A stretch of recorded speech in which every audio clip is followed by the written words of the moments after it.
Boa noite, Miriam. Está me ouvindo? Miriam? Oi, boa noite. Boa noite. Você vai permanecer por aí? Oi. Vou iniciar. Sim. Estou perguntando Tá bom. porque tem alunos que entram, me deixam falando sozinho e simplesmente saem da aula. Aí ai. Se eu soubesse que não ia Sim. eu nem ia começar. Então, vamos lá? Nossas últimas aulas de física, nós estudamos escala termométrica, tá? Hoje nós vamos iniciar um conteúdo que nós vamos falar um pouquinho de calor sensível, calor específico e capacidade térmica, tá? Então, voltado mais para calorimetria. A gente estava estudando termometria, agora vamos falar um pouquinho de calorimetria, tá? Ana Clara, está me ouvindo bem? Carregou aí minha tela para vocês? Falando errado aqui já, gente.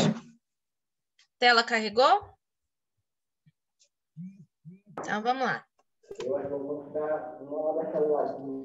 Então, vamos começar com algumas curiosidades, né? Por que durante o dia é tão quente no deserto e à noite é tão frio? As perguntas interessantes. Porque durante o dia, quando estamos na praia, percebemos que o vento sopra da água para a areia, mas à noite esse sentido é invertido. Acho que a segunda pergunta ninguém nunca observou, né?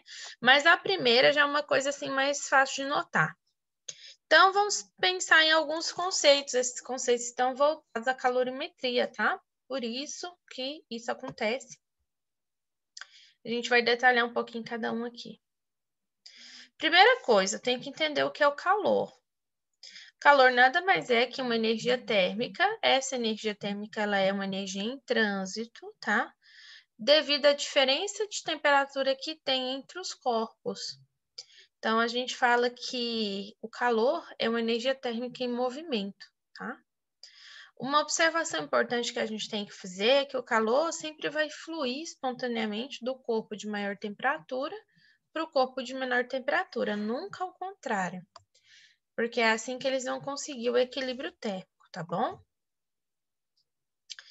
Então, físico, químico e médico escocês foi o que evidenciou, né, no seu trabalho a termodinâmica, e ele foi o primeiro a distinguir o calor de temperatura. Foi ele que fez a noção de calor específico, de calor latente. Então, ele é considerado, né, juntamente com Cavendish e Lavoisier, os pioneiros da química moderna, que é o Joseph Blank, tá? Então, é esse homenzinho aqui, ó. Então, por meio dos experimentos dele, ele foi misturando algumas substâncias, né? E observando as diferentes temperaturas, ele chegou a alguns resultados que não condizia com nenhuma teoria que se tinha na época. Então, na época apontava que o calor era uma substância fluida, que era chamada de calórica, presente na matéria. E aí é claro que ele teve algumas ideias, passou demais. Então, por meio dos experimentos dele, né, ele começou, então, a observar isso. Peraí, agora vamos entender o calor. Então, o calor sensível é aquele calor que vai produzir uma variação de temperatura, tá? Sem alterar o estado físico da matéria. Então, foi isso que ele entendeu, ó. Tá vendo? Na época apontava que o calor era uma substância fluida presente na matéria, tá? Então, ele entendeu isso. E o calor sensível é isso, ele vai produzir uma variação de temperatura sem que o estado físico da matéria seja alterado. Então, aqui a gente tem um exemplo de uma panela fervendo, né? Quando a gente coloca algo para aquecer, por exemplo, um fogo, a gente vai aumentando a temperatura. No caso da água, a temperatura é aumentada, porém, o estado da matéria, físico da matéria, não é alterado, tá? Quero dizer a composição química dela. Ela continua o mesmo. A unidade de medida que se utiliza para calcular calor, tá? É dada em caloria, mas por quê? Porque a energia, ela é medida em joules, tá? Então, o calor, ele é uma forma de energia, tá? Que possui essa mesma unidade. Então, por motivos históricos e práticos, né? A unidade de medida pelo Sistema Internacional de se calcular calor é caloria, ou cal, tá? Então, uma caloria é igual a 4,18 joules.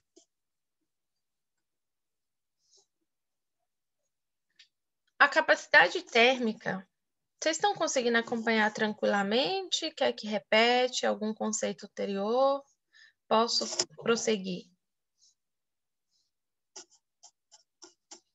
Vocês que mandam aí, meninas. Miriam, Ana Clara, estão compreendendo?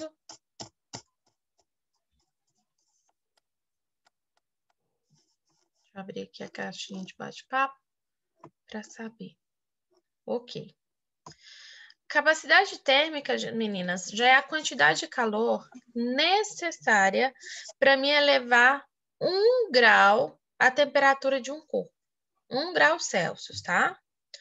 Então, a fórmula que eu utilizo para calcular isso é essa.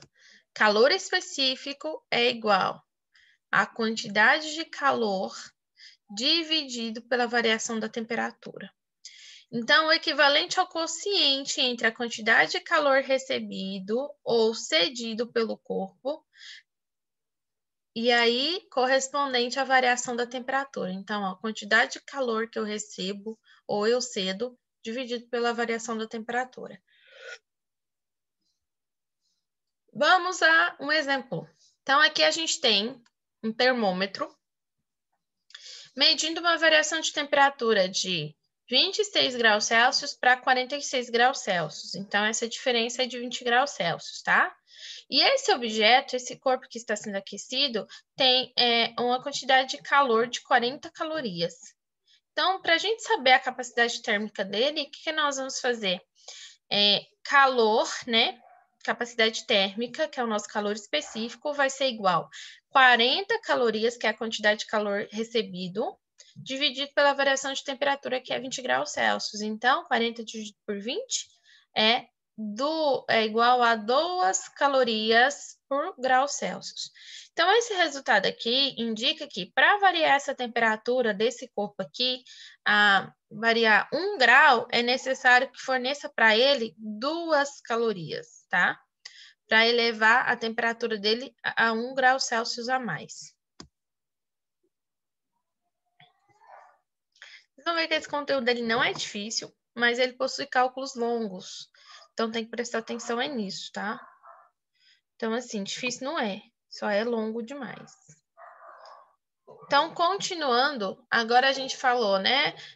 Capacidade térmica, agora a gente vai entrar no conceito de calor específico.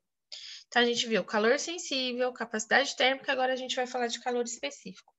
Já o calor específico, ele é calculado a quantidade de calor necessária também para levar um grau da temperatura de uma unidade de massa do corpo. Nesse caso, para a gente calcular o calor específico, nós vamos calcular calor específico é igual a quantidade de calor recebido ou cedido dividido pela massa vezes a variação da temperatura. Então, ó, no outro exemplo aqui, né? Então, nós temos um objeto que está variando a temperatura de 26 graus para 27 graus Celsius. Então, a variação é de 1 grau Celsius só e o calor recebido é de 0,5 calorias. Para mim saber qual é o valor específico desse objeto, eu tenho, ó, 0,5 calorias é igual à massa do objeto, que aqui equivale a 1 grama, tá? Vezes a variação da temperatura, que é 1 grau Celsius. Feito isso, eu vou ter 0,5 calorias dividido por 1. Então, eu vou ter, ó, calor específico é igual a 0,5 calorias, gramas por grau Celsius. Então, esse resultado indica que para a gente variar essa temperatura de 1 grama do material que compõe esse corpo, para elevar a 1 grau Celsius, a gente precisa fornecer a ele 0,5 calorias para que isso aconteça, tá? Perguntas?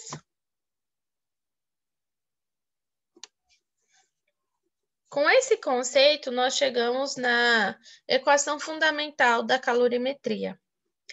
Então, ó, a equação fundamental da calorimetria, a gente partiu de calor específico. Ó, calor específico é igual a quantidade de calor recebido ou fornecido dividido pela massa vezes a variação da temperatura. A equação fundamental é essa. Quantidade de calor sensível, que é o QS, vai ser igual a massa vezes o calor específico, vezes a variação da temperatura. E aí, meninos, o que a gente mais vai utilizar é a equação fundamental da calorimetria. É essa fórmula aqui, tá? Essa aqui é que a gente mais vai utilizar, tá bom? Só para destacar, é o que a gente mais vai usar. Então, essa expressão, ela tem um propósito. Ela vai indicar para a gente que a quantidade de calor sensível é diretamente proporcional ao quê? Primeiro, a massa, tá? Então, a massa do corpo. Quanto maior a massa do corpo, maior a quantidade de calor necessária para ele variar a sua temperatura. Então, gravem bem esses conceitos. O calor, ele também é diretamente proporcional ao calor específico. Quanto maior o calor específico, maior a quantidade de calor necessária para variar a sua temperatura. E também ele é diretamente proporcional à variação da temperatura. Quanto maior a variação de temperatura que se deseja obter de um corpo, maior é a quantidade de calor que se deve fornecer para esse corpo, tá? Perguntas, dúvidas? Então, ó, lembra daquelas perguntas lá iniciais? Então, vamos agora, depois de tudo isso que a gente entendeu, vamos então às respostas. No deserto, durante o dia, a temperatura ela vai atingir valores muito elevados. Isso acontece porque essa situação se inverte à noite com temperaturas bem baixas. E aí a gente vai saber por que isso acontece. Isso está relacionado ao calor, tá? Específico. Então, a explicação disso é relacionada ao calor específico. O que quer dizer? A areia do deserto ela possui calor específico relativamente pequeno, que é o que vai fazer com que ela aqueça com muita facilidade durante o dia e se resfrie facilmente à noite. Por isso a temperatura varia muito. Por isso no dia é muito quente no deserto e as noites são muito frias, porque o calor específico da areia ele é pequeno, tá? De onde a gente tirou isso a partir desse conceito aqui, ó. Quanto maior o calor específico, maior a quantidade de calor necessária para variar a temperatura. No caso, como da areia pequena, não precisa muito, entendeu? Outra coisa, né? Outra curiosidade é que é a caloria. A caloria que é utilizada por médicos e nutricionistas na realidade, 1 quilocaloria. Então, 1 quilocaloria é igual a 1000 calorias, tá? Então, isso também é chamado de grande caloria. Então, aquele controle calórico é tudo em cima disso, tá? Então, 1 caloria é igual a 1000 calorias. Quer dizer que 1 quilocaloria é igual a 1000 calorias. Outra curiosidade relacionada a esse calor específico é também relacionado à brisa marítima e à brisa continental, tá? Então, porque quando estamos na praia durante o dia, nós percebemos que os ventos sopram da água para a praia e à noite parece que os ventos estão soprando da praia para a água. O sentido ele é invertido. Também tem uma explicação, tá? A gente vai entender por que e como acontece. Então, a brisa marítima, né, versus brisa continental. Durante o dia, a temperatura da Terra ela vai ficar elevada mais rapidamente do que da água. Por isso que o vento vai soprar da praia para a água, tá? Isso acontece porque o calor específico da água é maior que o da Terra. Ou seja, é necessário maior quantidade de calor para elevar a temperatura de certa massa de água do que elevar a temperatura da mesma massa de areia. Então, as camadas de ar que estão em contato com a areia se aquecem mais, vão ficar menos densas e vão subir. Então, o seu lugar é ocupado pelo ar frio que está em contato com a água e assim surge, gente, a brisa do mar para a praia, que no caso é a brisa marítima. Então, a brisa marítima é o vento que está partindo da água e vindo para a areia, tá? Durante o dia. É isso aqui que acontece, ó. Brisa marítima. Agora, a gente vai entender a brisa continental, que é o vento da areia partindo para o mar. É o contrário. À noite, o movimento ele vai ser invertido devido aos diferentes valores de calor específico também. Então, a Terra ela vai esfriar mais rapidamente, a água demora mais se esfriar. Assim, à noite, o ar vai ficar mais quente, o que está em contato que é o que está em contato com a água. Então, por ele ser menos denso, ele vai subir, dando lugar ao ar frio, que está em contato com a praia, e é onde vai produzir aí, ó, a brisa da terra por mar, que é o que nós chamamos de brisa continental ou brisa terrestre. Vocês já ouviram falar nessa diferença, nesse contexto de brisa marítima, brisa continental, por que que acontece? Alguém aí? E aí, com todo esse conceito, a gente chega no conceito de calorímetro. Calorímetro nada mais é que um recipiente que ele é isolado e ele tem a funcionalidade de trocar, evitar troca, na verdade, de evitar troca de calor entre o conteúdo que está nele com o meio externo. Então, esse princípio aí, ele é muito importante, mas de fato não tem nenhum calorímetro ideal, tá? Quer dizer que ele tem sua importância, ele tem sua funcionalidade, mas ele não é 100% eficaz, tá? Então, o calorímetro ideal, ele jamais, né? Ele não troca calor com os corpos do seu interior, tá? Mas esse seria o ideal, mas na prática não é isso que nós temos.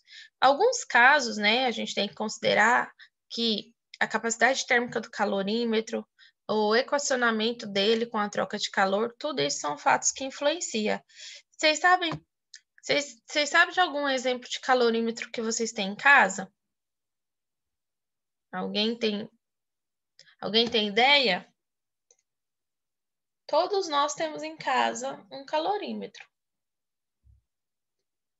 que é a garrafa de café. Um exemplo comum e acredito que todos têm uma garrafa de café em casa, né?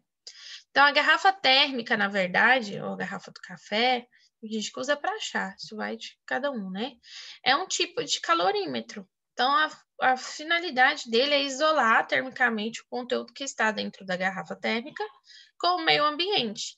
Para isso, alguns procedimentos na produção da garrafa têm que ser tomados. Por exemplo, as paredes internas elas são feitas de vidro, né? Por quê? Porque o vidro ele é um mau condutor, então ele vai atenuar essa troca de calor por condução, ele vai impedir que isso aconteça. E outro ponto é que as paredes internas elas são duplas, tá? E separadas por uma região de vácuo. Essa finalidade aqui é evitar essa condução de calor que passa pelas paredes do vidro. Por isso que as garrafas têm são produzidas dessa forma, tá? Porém, né, a garrafa térmica ela é um tipo de calorímetro, porque o vidro, né, de que são feitas as paredes internas da garrafa, ele é espelhado, tá? Ele é espelhado justamente para que o calor radiante ele seja refletido e atenuado, tá? Impedindo as trocas por irradiação. Segundo, para evitar possíveis trocas de calor, tá? Por convenção. Então, basta fechar bem a garrafa para que dessa forma as massas fluídas internas não consigam sair do seu interior. E por último, evitar para que não existe, né, o isolamento térmico. É evidente que não existe nenhum isolamento térmico perfeito. Estava falando até errado. Por quê? Apesar de todos os cuidados que nós possamos tomar, né, após um tempo relativamente grande, ou seja, várias horas, o conteúdo da garrafa térmica ela vai acabar atingindo o equilíbrio térmico, tá? Com o meio ambiente, que é aquela hora que você olha assim, você fez um café na parte da manhã, se olhar de tarde ele está morno, ou até mesmo frio, às vezes isso acontece. É justamente por causa disso. Felizmente, nós não temos aí nenhum calorímetro, né, doméstico eficaz. E aí, gente, vamos falar um pouquinho de troca de calor. Quando nós temos aí um sistema de vários corpos termicamente isolados do meio externo, nós vamos somar a quantidade de calor deles, tá? Por eles trocados e igualar essa quantidade igual a zero. Então, eu vou somar a quantidade de calor cedido com a quantidade de calor recebido igual a zero, em um sistema isolado do meio externo. Para um sistema de N corpos, nós vamos escrever a soma de todos os calores possíveis que a gente tem, tá? Igual a zero. E no caso do sistema não estar termicamente isolado ou de o calorímetro não ser ideal, nós levamos em conta a troca de calor entre os corpos, tá? Com o meio ambiente. Aí nós vamos somar a quantidade de calor que nós temos, tá? Mais a quantidade de calor do meio ambiente e igualar a zero. É isso que a gente faz. Então, por hoje, nós vamos ficar com uma teoria e o vamos exercitar eu vou deixar para a nossa próxima aula, que eu acho que será na quinta ou na sexta, algo assim. Segundo ano, vocês têm perguntas sobre o conteúdo de hoje? Segundo C. Perguntas? Vou fazer a chamada de vocês agora. Fiquem aí, tá? Pedro Henrique, Ana Clara, Miriam.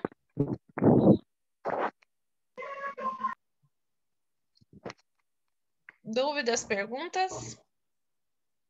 Não. Não? Então, tá bom. Não. Registrar a presença de vocês na aula, mandar para a coordenação, fazer a chamada.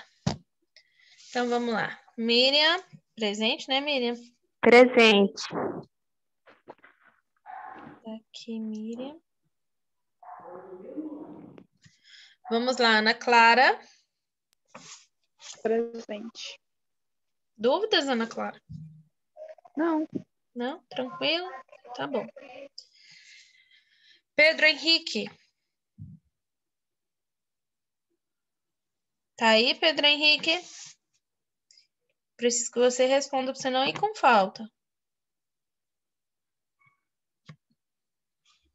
Pedro Henrique? Meninos, eu estou finalizando. Na nossa próxima aula eu falo para vocês a relação das notas da prova, tá? Eu ainda estou fazendo aqui as anotações, corrigindo. Professora? Oi, fale. Uma dúvida. Aquelas tarefas da plataforma que a gente ainda não entregou, a gente tem até que dia para entregar todas? Você tem até terça-feira que vem para contar a sua nota de participação de aula, caderno, tá? Faz tudo passa tudo para o caderno, tira a foto e me envia. Se não quiser mandar na plataforma, pode me enviar pelo WhatsApp, tá? Você tem até na próxima terça, que é onde eu vou estar fechando as notas, porque se encerra tudo no final desse mês, primeiro bimestre, tá bom? Então é isso. Eu vou mandar também para vocês lá no grupo, tá? Explicando direitinho. Só finalizar as correções das provas e eu já mando a explicação de como que eu quero, tá? E até a data que vocês têm para enviar tudo que eu mandei lá. Então, meninos, tenham boa noite. Obrigado pela presença de vocês na aula. Pedro Henrique, você tá aí? Última chance. Acho que dormiu. Tchau, gente. Fica com Deus. Boa noite. Tchau, com Deus. Boa noite. Amém. Obrigada.